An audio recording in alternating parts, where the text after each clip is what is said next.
digital copy. Second. Yes. For the first one.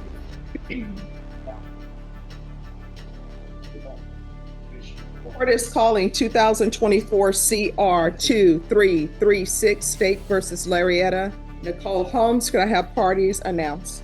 Andrew Harris Edelman for the state. John Robertson from Ms. Holmes. And are you Ms. Holmes? Are you the same Laretta Nicole Holmes who was placed on deferred adjudication in 2024 CR 2336 for the offense of injury to an elderly person with bodily injury on June 13, 2024 for Let's pause. That's a serious charge. Injury to an elderly person with bodily injury. In Texas, that's a third-degree felony. Translation? She was on deferred adjudication, meaning the court gave her a second chance. Complete. Probation and the charge disappears. But if you mess up, the consequences snap back hard. Stick around. This case is about to walk a tightrope. period of 2 years. Is that you? All right. You're going to have to make sure you keep your voice up so that I can hear and the court reporter can hear. State? In Bexar County, Texas, the defendant, Laretta Nicole Holmes, did then and there fail to report to the supervision officer as directed for the months of March and April 2025 in violation of condition number 4. How do you plead to that? True or not true? State? State waives the remaining violation allegations.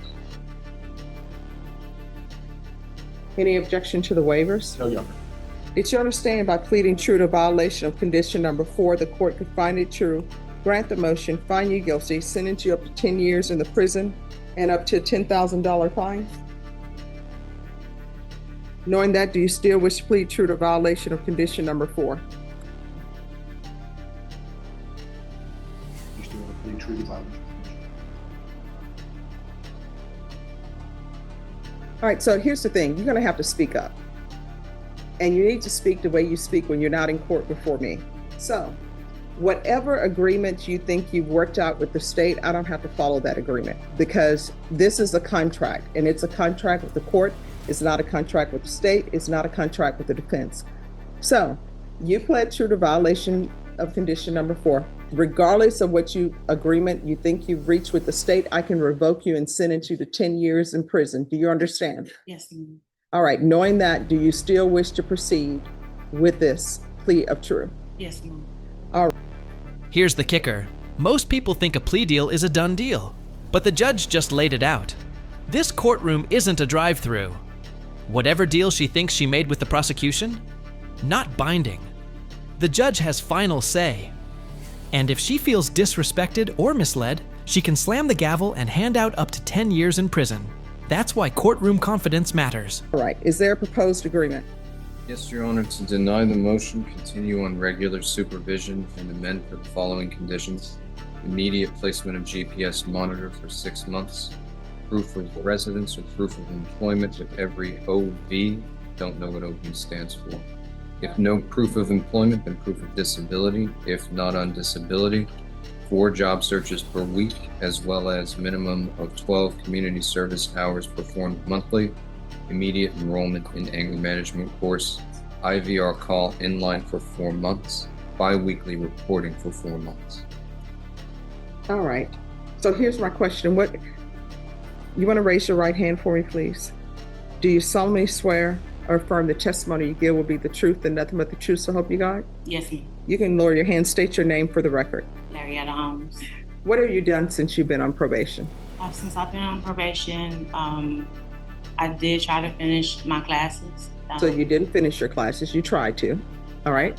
For community service, because last time I was here, my lawyer asked if I was getting my BA, and he asked if I could use that for community service. And why didn't you finish that?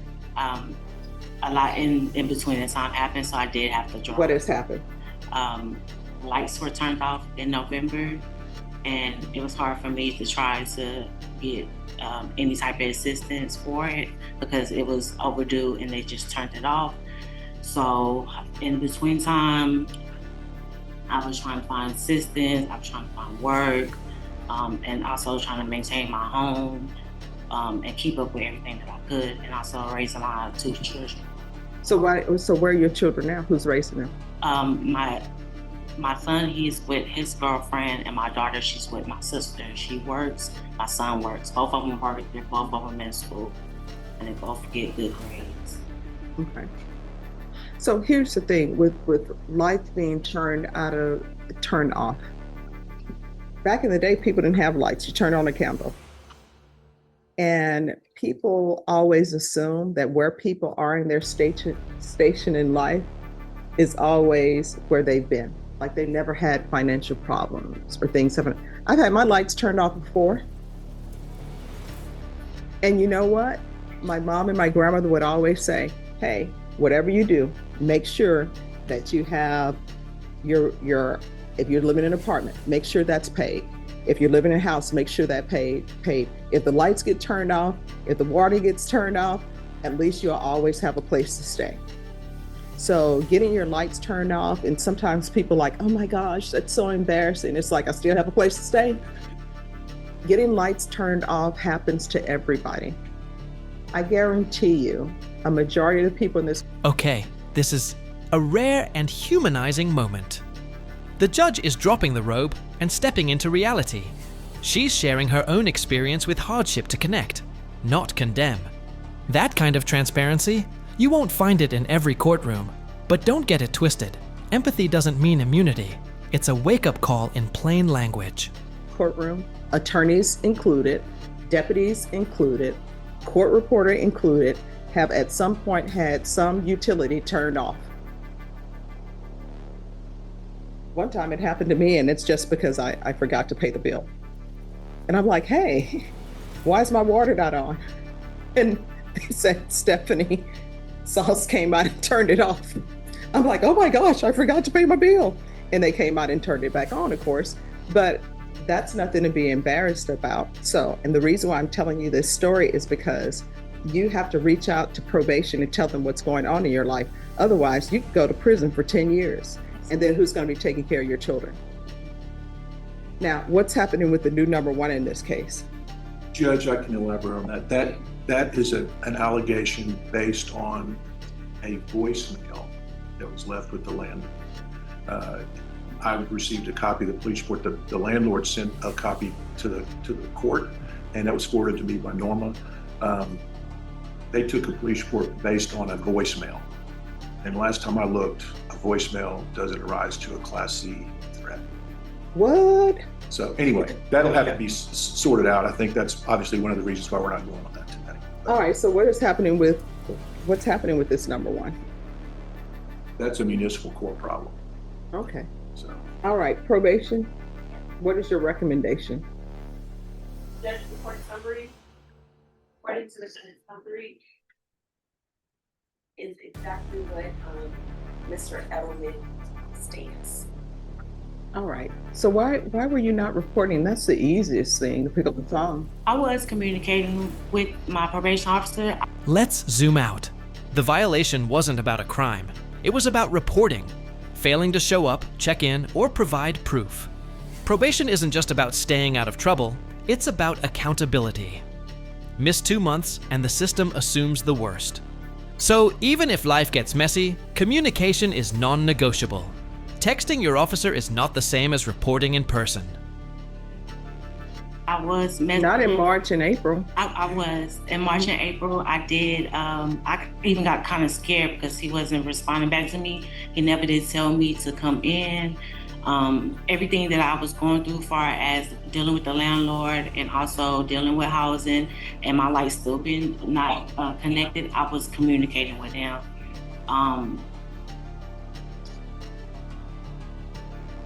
So has she been communicating? Judge, I can check the notes. All right. that's one thing we discussed, Judge, is that communication, however the communication is not a substitute for reporting.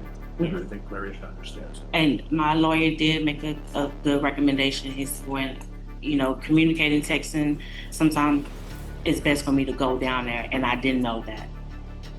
To set up an appointment, go down there so I could be seen, and that way it wouldn't be no miscommunications.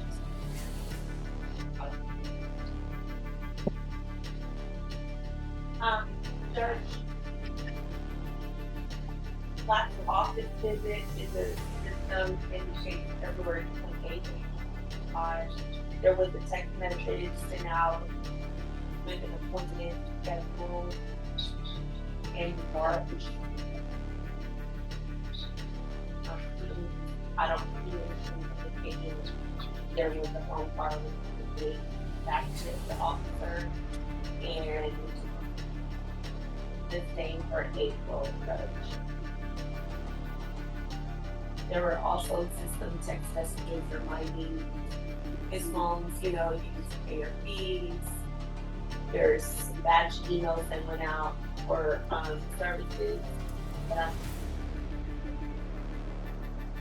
All right. This is her first motion to revoke. I'm going to tell you something I'm going to tell you right now. Number one, when your utilities are disconnected, that's nobody's fault but your own. If my utilities get disconnected because I forgot to pay, that's not their fault. It's not the utility company, it's my fault. Your emergency is not somebody else's priority unless they want to make it their priority. And when you have a landlord and part of your contract with your landlord is you pay rent and you pay utilities, when utilities get cut off, that means that you didn't pay them, or maybe the utility company made a mistake. If the utility company made a mistake, then they will come out and correct it. Now with CPS Energy, if they do that, they can turn it on immediately because they've switched out everybody's meter where they can operate it from in office. But when your utilities are cut off, one thing you do not do is on your own try to cut them back on or tamper with meters or anything of that nature. Do you understand? I would never do that. I don't want to. No, okay, here's the thing. Don't say that because that's what's in the police reports and everything. And the other thing is, it is clear from the court, based upon what you're on probation for, that you do have an anger issue. And it appears from the court that you don't know how to address your angers when things don't go your way other than lashing out at other people. That is going to stop.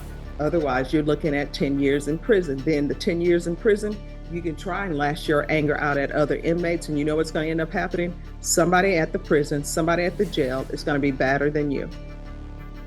And they're going to unleash anger on you. So if you don't want that to Whew! That's a courtroom mic drop. The judge just dismantled the defendant's attitude and exposed the core issue, anger, not just legally but personally. And if you caught that injury to the elderly charge earlier, the dots are connecting fast. This isn't just about failing probation. It's about how she responds when life pushes back. happen, then you had better change your ways. And this bullying thing that maybe you're doing with people that are older than you because you're on deferred adjudication for injury to the elderly, that's going to stop. And your landlord says that they're 57 and they have a disability and they're having to deal with you. So if you were living at that property, you don't have to worry about not having lights at that property because the court is no longer going to allow you to live at that property, and you're no longer going to be allowed to have contact with her. If you have contact with her, a motion to revoke is going to be filed. Do you understand? Yes, ma'am. See, and I don't know why you're giving me that attitude now. You know what you did to Miss Holmes. That breathing hard, that breathing hard thing. Yes, ma'am. Yeah, that's not going to be tolerated here. Do you understand? Yes, ma'am. It's time for you to start showing respect to people, whether you think they're worthy of it or not, because you're landlord. Whether you think they're worthy of it or not, you need to show respect to them because you're living on their property in their house and they can take that away. Do you understand? Yes, ma'am. And you need to start behaving differently so that your children will know the proper way to communicate, and it's not through violence. Do you understand? Yes, ma'am. All right, so you're going to start completing the conditions of your probation immediately. And when you are released, if you don't start enrolling in these programs and completing them, a motion to revoke is going to be filed. Do you understand? Yes, ma'am. All right, the court will deny the motion. Alternate amend conditions to the following.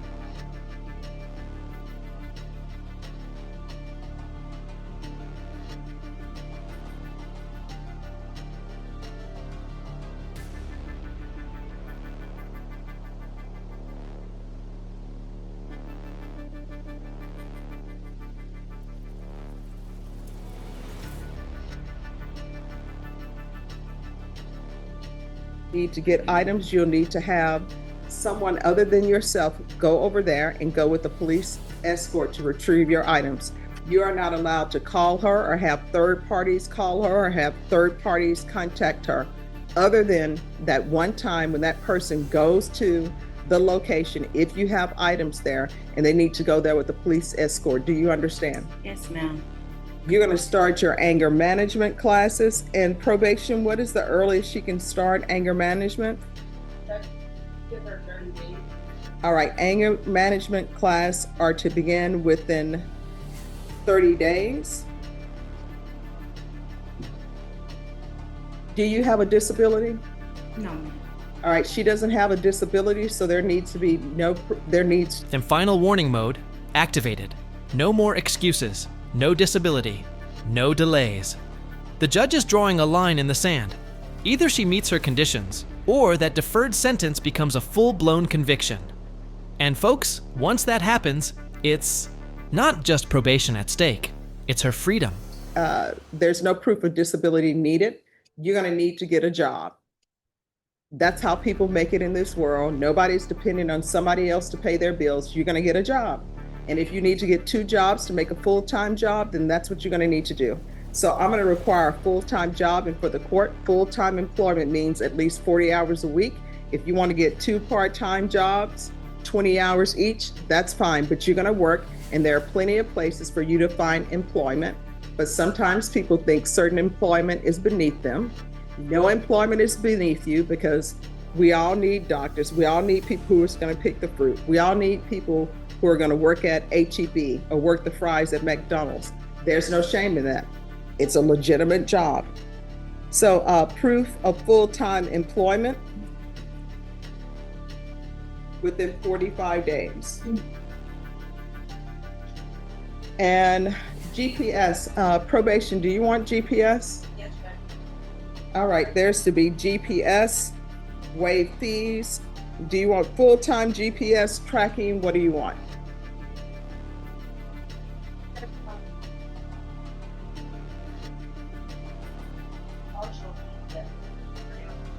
All right, partial GPS for employment. And GPS is until further notice. And do you still want this IVR hotline?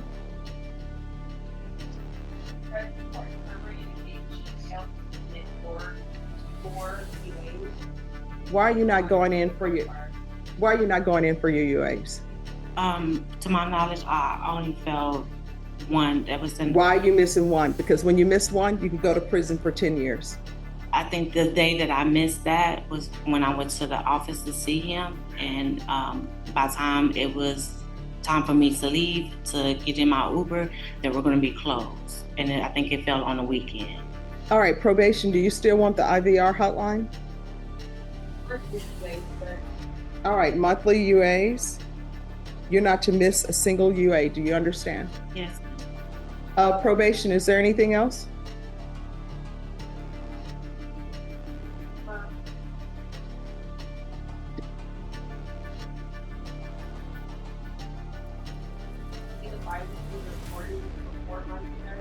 All right, bi-weekly reporting for 4 months. Is there anything else you need from the court in order to be successful? All right, you better do better. Otherwise, you're looking at going to prison for potentially 10 years. From here on out, we can go off the record. From here on out, anything that you do, you need to ask yourself before you do it, is this something that could result in me potentially going to prison for 10 years? If the answer is yes, don't do it unless you want to potentially go to prison for 10 years. If your answer is, well, maybe it could, don't do it, because you could potentially go to prison for 10 years. Do you understand? Yes, ma'am. All right, good luck to you. Thank you, Thank you. counsel.